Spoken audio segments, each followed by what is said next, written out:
안녕하세요 여러분, 베트남 인베스터입니다.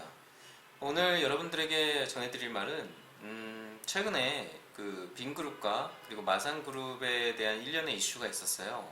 뭐 여기는 이슈가 항상 끊이질 않는 것 같네요. 최근에 어떤 사태들과 더불어서 그 빈그룹과 그 마산의 그 빈커머스와 관련된 합병설 이후에 이 두 개 회사는 계속 어떤 이슈가 끊이질 않는 것 같은데요.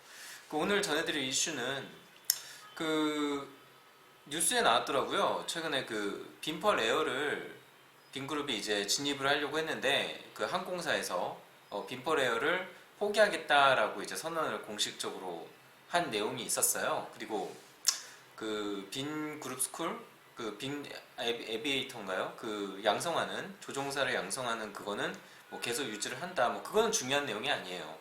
중요한 내용은 어쨌든 빈펄 에어를 한다고 한지 얼마 되지도 않아서 빈펄 에어를 철수한다는 얘기를 한 거, 그리고 이게 빈커머스를 넘긴 거, 그리고 빈스마트의 재고, 빈스마트폰 재고떨이를 비놈 입주자들에게 모두 넘겨준다, 무료로 나눠준다는 그런 재고떨이를 한 거, 그리고 빈프로를 정리하겠다는 거, 빈프로를 정리해서 지금 빈컨 매장에 가보시면은 빈프로가 다 문이 닫아 있어요. 다 완전히 그냥 망한 가게 마냥 이렇게 천막으로 공사 뭐 하는 건지 이제 다 막아놨거든요. 그 전에 있던 빈프로 매장의 감쪽같이 사라진 거예요. 그래서 그런 일련의 과정을 보는데 그거와 연이어서 연타로 지금 빈펄 에어를 철수한다고 또 발표를 하지 않았어요? 아니 빈펄 에어 진입한다고 호들갑 떨면서 막 그 직원들 보라색 그 보신 분들 있을 겁니다. 그 보라색 유니폼 그런 거 막 디자인 막 공개하면서 빈펄 에어 뭐 빈그룹이 항공사에 진출한다 뭐 이런 프로파간다를 엄청 열올리면서 이제 했던 것을 보신 분들이 계실 겁니다. 저도 봤고요. 근데 그걸 한 지 얼마 되지도 않아서 또 바로 이걸 철수한다? 심각한 거예요. 심각하다밖에 설명할 수가 없어요. 자금난이 심각하고 그 사이로도 뭐 빈스마트와 뭐 빈페스트에 집중한다라고 했는데 글쎄요, 빈스마트는 이미 철수 수순에 들어간 것 같던데요. 그리고 빈페스트가 문제인 거예요. 빈페스트가 가장 큰 문제고, 이 빈페스트를 어떻게든 살려야 되고 수요를 해야 되니까 그 계속 피는 말라가고 있는 거 아닙니까? 수익이 크게 나지 않고 있기 때문에 계속 이제 수요를 해야 되고 어떻게 좀 혈액을 구해서 수요를 해야 되는데 어디 피 나올 데가 없는 거예요. 그러면은 뭐 어떻게 하겠어요? 뭐 벌려놨던 계획들을 계속 정리해 나가야죠. 제가 그 전에도 그 빈프로 관련해서 그 정리를 그 빈 에어 관련해서 그 말도 안 되게 계속 진행한다, 굉장히 우려를 표명하지 않았습니까? 제 전에 영상에 보시면은 거기에서도 그 제가 빈그룹과 마산 관련 빅딜 관련해서 얘기할 때 그때도 굉장히 이거 우려된다. 이 마산이나 이거 빈퍼레어나 이거 절대 좋은 생각이 아닌데 왜 자꾸 이렇게 프로파간다만 하는지 모르겠다라고 여러분들한테 말한 적이 있을 겁니다. 그 방송 보신 분들은 다 아실 거예요.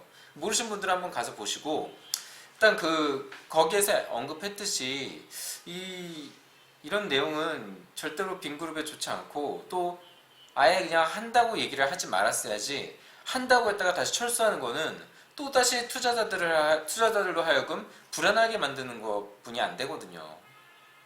예. 그래서 지금 요거는 빈그룹이 얼마나 지금 심각한가를 여실히 보여주는 현 주소라고 생각해요. 예. 그래서 어쨌든 빈펄 에어를 그 두 가지 중에 제가 한 가지라고 얘기하지 않았습니까? 아예 그냥 부동산만 남기고 전부 정리를 하든가, 아니면은 빈페스트만을 남기고 전부 정리를 하든가. 물론 부동산 빈페스트 둘 다 살아남을 수는 있겠지만 빈페스트가 궤도에 오르기까지는 상당한 시간이 걸리고, 그 시간 안에서 그 시간 동안 비놈의 수익률을 깎아먹고 그룹 전체 빈그룹 그 VRC의 그룹 전체의 수익률을 깎아먹을 확률이 대단히 커요. 그렇기 때문에 이거는 어느 한 그룹 계열사의 문제가 아니라 빈그룹 VRC의 그 진짜 어떤 경영 위기라고 할 정도로 좋지 않아질 수 있어요. 물론 지금은 뭐 우리가 저도 잘 모릅니다. 그 겉으로 나는 티가 별로 안 나지 않으니까. 하지만 이런 일련의 과정들, 자, 첫 번째 뭐였습니까? 빈커머스, 빈마트, 부동산의 이후에, 부동산 침체기 이후에, 부동산 침체기가 도래했을 때 그 이후에 빈그룹을 떠받쳐줄 빈커머스를 넘겼습니다. 두 번째, 빈 스마트폰을 재고떨이 하면서 입주자들에게 전부 나눠줘요. 그거 왜 합니까? 왜 그렇게 합니까? 물론 홍보 차원도 있지만 홍보 차원이라고 생각해도 너무 과한 거 아닙니까? 그리고 빈프로 매장을 넘겼어요. 왜 넘겼죠? 빈 스마트를 거기서 팔아야 되는 거 아닙니까? 자사 제품인데 어디서 팔려고요? 그리고 세 번째, 빈펄 에어 한다고 했다가 도로 취소했습니다. 얼마 되지 않아서. 이거 발표하고 나서 거의 글쎄요, 처음에 뭐 한다 프로파간다로 이제 뭐 한다 진입하려고 한다 입질 한다 시작한다고 뭐 할 때부터 아무리 길게 잡아도 제가 알기로 한 3개월이 채 안 되는 걸로 알고 있는데 그 사이에 또 다시 이렇게 된 거예요. 그러니까 얼마나 지난 제 시간에도 말씀드렸듯이 얼마나 지금 빈그룹이 프로파간다에만 열을 올리고 그 부작용이 역풍으로 지금 날라오고 있는가, 그거를 여러분들이 알 수 있어요. 그리고 이 최근에 또 빈그룹뿐만이 아니라 마산에서도 일이 있었죠. 마산에 어떤 일이 있었습니까? 마산에서 자사가 비마트 플러스와 비마트를 인수한 것들을 이제 살림을 해야 되는데, 제가 전에도 말씀드렸잖아요. 마산은 지금 심각하게 그 경영 관리 능력에 대해서 투자자들로부터 의심을 받고 있어요. 첫 번째, 마산이 뭐 저번에 한번 뭐 대지 사료를 뭐 해서 비네코를 인수하면서 그거와 함께 뭐 파생을 시너지를 내겠다라고 프로파간다를 했다에 대해서 제가 비판한 바 있었는데, 역시 이번에도 뭐 빈마트 플러스와 빈마트를 뭐 통폐합하고 효율이 안 나는 것들은 정리하고 효율 나는 것들만 갖고 가겠다. 하지만 어떤 확장성의 사업은 고려하지 않겠다라고 했어요. 이 기사 보세요. 여기 기사에 보면은 그런 내용이 다 나와 있어요. 그래서 저는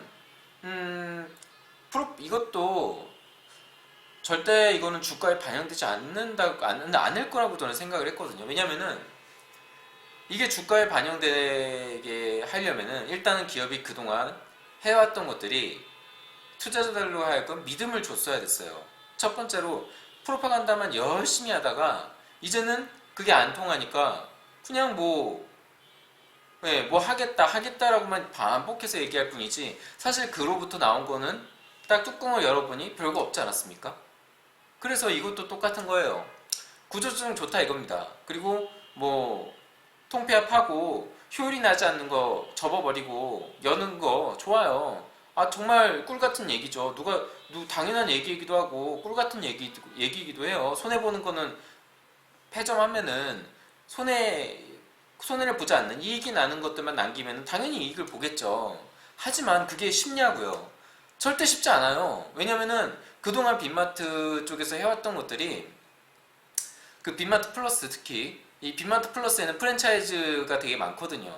이 개인 점주들 다 어떻게 할 겁니까? 이 개인 점주들 일일이 다 이게 통폐합할 수 있겠어요? 효율 안 난다고? 계약관계 문제도 있을 거고, 거기에 관련해서. 그리고 마트를 이렇게 폐점한다는 게 쉬운 일이겠냐고요. 그 투자했던 그 돈을 어떻게 보면은 단기적으로 손해를 보는 것들인데, 인테리어함이 뭐 시설이니 이런 것들 다 버려야 되는 것도 많을 거고 살릴 수 있는 것도 살릴 수 있겠지만 버려야 되는 게 더 많지 않겠어요? 그래서 저는 그렇게 생각했어요. 이 뭐 마산의 어떤 이런 노력이나 이런 것들은 당연한 거고, 문제는 이거를 언제 보여주냐가 문제예요. 언제 이거를 투자자들에게 결과물로서 보여주냐가 중요한 거지, 이렇게 하겠다 이런 움직임을 보이는 것 자체가 영향이 없을 거라고요. 투자자들한테 메리트로 다가오지 않는 거예요. 믿지 않는 겁니다, 한마디로. 그래서 오늘이나 오늘 주가 보셨습니까? 마산 또 떨어졌잖아요. 마산그룹 또 떨어졌어요. 그리고 빈그룹은 변화가 있었습니까? 빈그룹도 소폭 올랐나요? 거의 보합권으로 제가 알고 있는데, 하여튼 매도세는 더 강한 걸로 제가 확인했어요. 그래서 과연 지금 뭐 저만 이렇게 생각하는 게 아닌 것 같아요. 대부분의 투자자들이 어떤 신뢰에 대해서, 어떤 이런 마산이나 빈그룹의 이런 모습에 대해서 좀 많이 실망을 한 것 같습니다. 그리고 투자를 뭐랄까요? 매수라기보다는 매도 타이밍을 더 잡아서 가늠하고 있는 걸로 보여요. 언제 팔까? 뭐 이런 식으로. 그래서 전에도 말씀드렸듯이 저는 하루 빨리 이 빈그룹 같은 경우에는 빈페스트를 어떻게 해야 된다고 봐요. 그러니까 물론 이제 몇 가지 거기엔 방법이 있겠지만 일단 첫 번째로 빈페스트를 바로 이제 BMW의 기술이 꽤 많이 위임을 뭐죠? 전가를 받았다고 들었는데 그 기술을 전가받은 게 아니라 어떤 특허를 주고 그쪽에서 만들어져 갖다 준 걸 수도 있어요.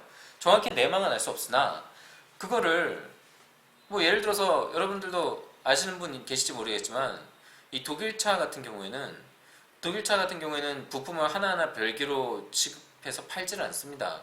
우리나라도 마찬가지였어요. 우리나라의 아우디라든지 폭스바겐이라든지 벤츠라든지 어떤 외부에서 부품을 수령할 때 아주 자잘한 부품을 제외하고 핵심 부품들은 전부 그런 어떤 박스, 그러니까 패키지화 돼가지고 그 기술을 알아낼 수가 없어요.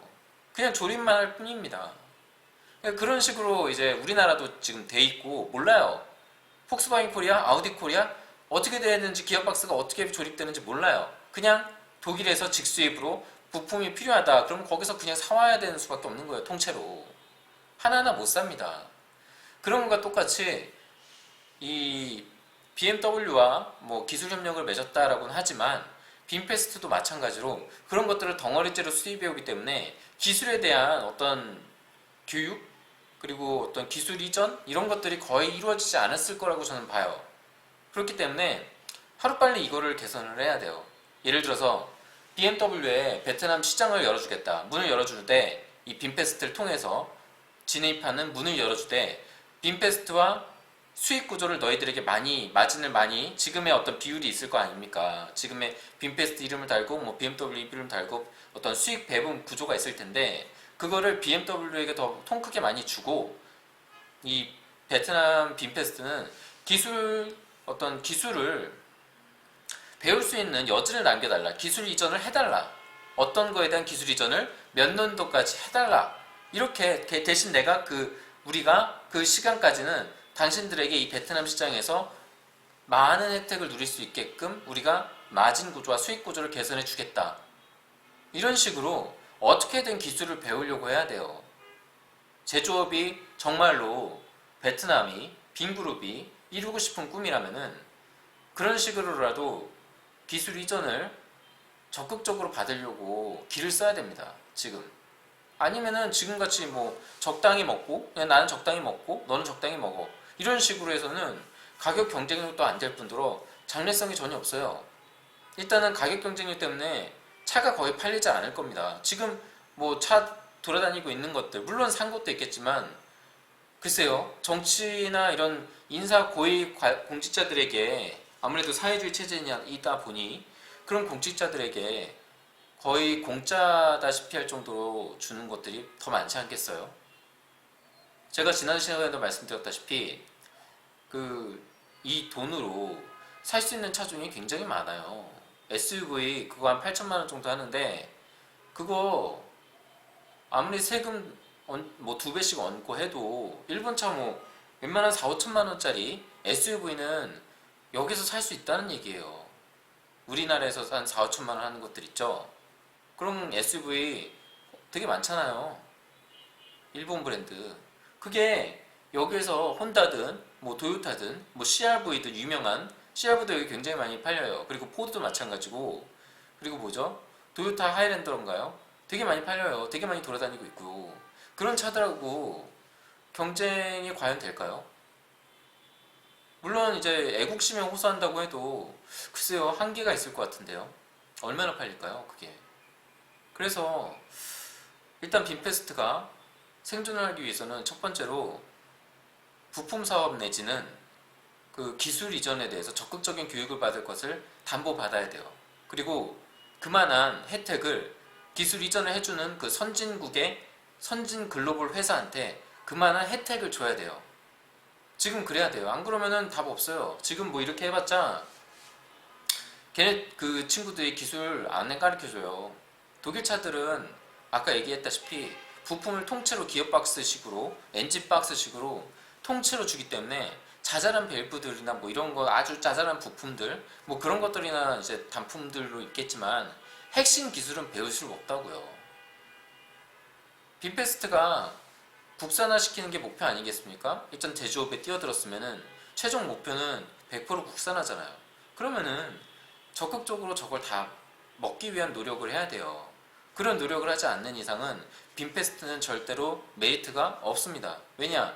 현재 현존하는 글로벌 기업들과 어떠한 가격이나 뭐 기술력이나 그리고 뭐 어떤 하이테크나 전혀 상대가 되지 않기 때문에 빈페스트는 희망이 없어요. 그래서 아싸리 제가 이 지금 얘기한 방법이 안 될 거라면은 아예 그냥 빈페스트를 깔끔하게 포기하는 게 좋아요.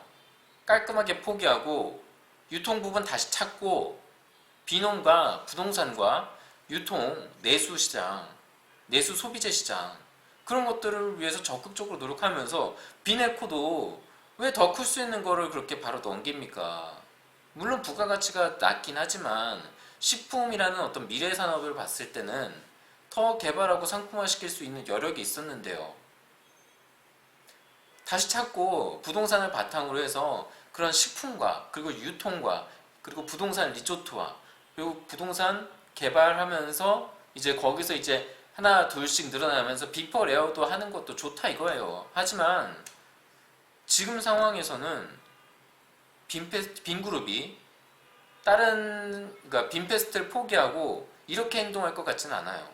그러니까 제가 볼 때 빈홈즈를 매각할 수 있는 그러니까 지난번에도 지난 시간에 제가 말씀드렸지만 빈홈즈의 투자금이 빈페스트의 투자금이 빈홈즈의 그 자본력을 넘었을 때 그때 굉장한 고민이 될 거예요. 빈홈즈를 팔 것이냐 아니면은 빈페스트를 정리할 것이냐 그런 고민에 빠질 거예요. 어쨌든 지금 현 상황에서는 계속적으로 빈그룹이 자사가 가지고 있던 기업들을 하나, 둘, 셋, 넷, 다섯 이렇게 팔면서 빈페스트에 수요를 해줄 걸로 보여요. 제가 언제까지? 빈홈즈의 투자 자본력을 넘을 때까지. 그때 되면은 이제 둘 중에 하나를 선택할 시기가 온 거죠. 빈그룹도. 그러니까 뭐 둘 중에 하나예요. 빈페스트에 대해서 끝없는 수요로 빈홈즈를 저울질할 시기까지 갈 것인지 아니면은 빈페스트를 정리하고 나머지 기존 이어왔던 부동산을 주축으로 한 갖가지 산업들, 소비재 사업들, 내수 소비 사업들 이런 것들을 끌고 갈지 빈그룹의 길은 이 두 가지라고 봅니다. 어쨌든 지금 이 상황에서는 빈그룹이나 마산그룹이나 둘 다 주식시장에 반영돼서 주식시장의 입장에서 보면은 절대 좋아질 것 같지는 않아요. 앞으로 좋아질 것 같지 않고 제가 얘기한 어떤 그런 빈그룹은 빈페스트와 관련된 어떤 큰 움직임이 있어야 그러니까 프로파간다 말고요. 실제 액션이요. 그런 게 있어야 빈그룹의 어떤 큰 도약의 시기가 타이밍이 될 것 같고요. 마산그룹은 앞으로 봐야겠지만 일단 제가 얘기한 그 얘기 비효율적인 점포 정리하는 거 좋다 이겁니다. 근데 그게 언제 되냐 이거죠. 언제 할 거고 얼마나 할 거고 그걸로 수익을 얼마나 마진 캐치업을 얼마나 해낼 것인가 그 전보다 비용을 얼마나 더 줄일 것인가 이거를 직접적으로 보여줄 때까지는 별 변동이 없을 것 같아요. 물론 보여줄 때 결과가 떨어진다 그러면 주가는 떨어질 수밖에 없고 오른다 그러면 오르겠죠. 그러니까 여러분들이 그 점을 잘 생각해서 빈그룹하고 마산의 어떤 투자 타이밍을 보시는 게 매수든 혹은 그게 매수든 매도든 투자하실 때 그리고 투자를 회수하실 때 타이밍을 가늠해 보시기 바랍니다. 어쨌든 지금 그런 상황이에요. 그런 상황이고 모르겠어요. 뭐 빈홈즈나 빈그룹 나름대로는 지난 시간에 제가 말씀드렸듯이 그 자체 온라인 시스템으로 어떤 내실을 다지면서 외국인의 접근성 그리고 판매 유통 채널 단순화 좋은 현상이에요. 좋은 현상이고 잘 될 것 같아요. 잘 될 것 같은데 그런 거 있죠. 이런 잘 될 것 같은 것도 빈페스트를 생각하면은 또 잘 안 되지 않을까라는 생각이 드는 거예요. 자금력이 바탕이 돼야 되는데 그 자금력이 빈페스트에만 집중이 되니까요. 그래서 뭐 사이트도 개선해야 되고, 사이트 개선을 하면서 이제 뭐 외국인들의 접근성을 더 용이하게 하고, 거기서 거둬들인 수익들을 비농지에 다시 재투자하고, 외국인들이 더 좋게 더 잘 접속할 수 있도록, 비농을 알릴 수 있도록 이런 것에도 투자를 해야 되는데, 과연 이 돈을 거기에 투자할까도 걱정이 돼요. 이 돈을 빈페스트로 가는 게 아닌가라는 생각도 들어요. 결과적으로. 그래서 글쎄요. 앞으로 지켜봐야겠지만 당분간은 큰 어떤 호재는 없을 것 같아요. 그래서 저는 그렇게 봐요. 여러분들은 다르게 생각할 수 있는 분들도 있을 거고, 지금이 어떻게 보면은 투자의 적기라고 생각하시는 분도 있을 수 있으나, 저는 그렇게 보지 않아요. 저는 그렇게 보지 않고, 지금은 좀 뭐랄까요, 좀 멀리 떨어져서 머리를 좀 차갑게 하시고요. 머리를 차갑게 하시고 좀 멀리 떨어져서 제3자 입장으로 바라보시는 게 중요할 것 같아요. 그리고 그 시간에 다른 것들, 내가 어떤 빈그룹이나 마산그룹, 어떤 메이저 그룹에 집중이 돼서 보지 못했던 그 숨어있는 주식들, 옥석을 발견하는 시간을 갖는 것도 저는 중요하다고 봅니다. 그런 주식 중에 정말 좋은 주식들도 있어요. 예, 오늘 방송은 여기까지 하고요. 여러분들이 궁금하신 점들은 댓글로 달아주시고, 그리고 좋아요와 구독을 꼭 부탁드릴게요. 예, 오늘 방송은 여기까지 하겠습니다. 감사합니다.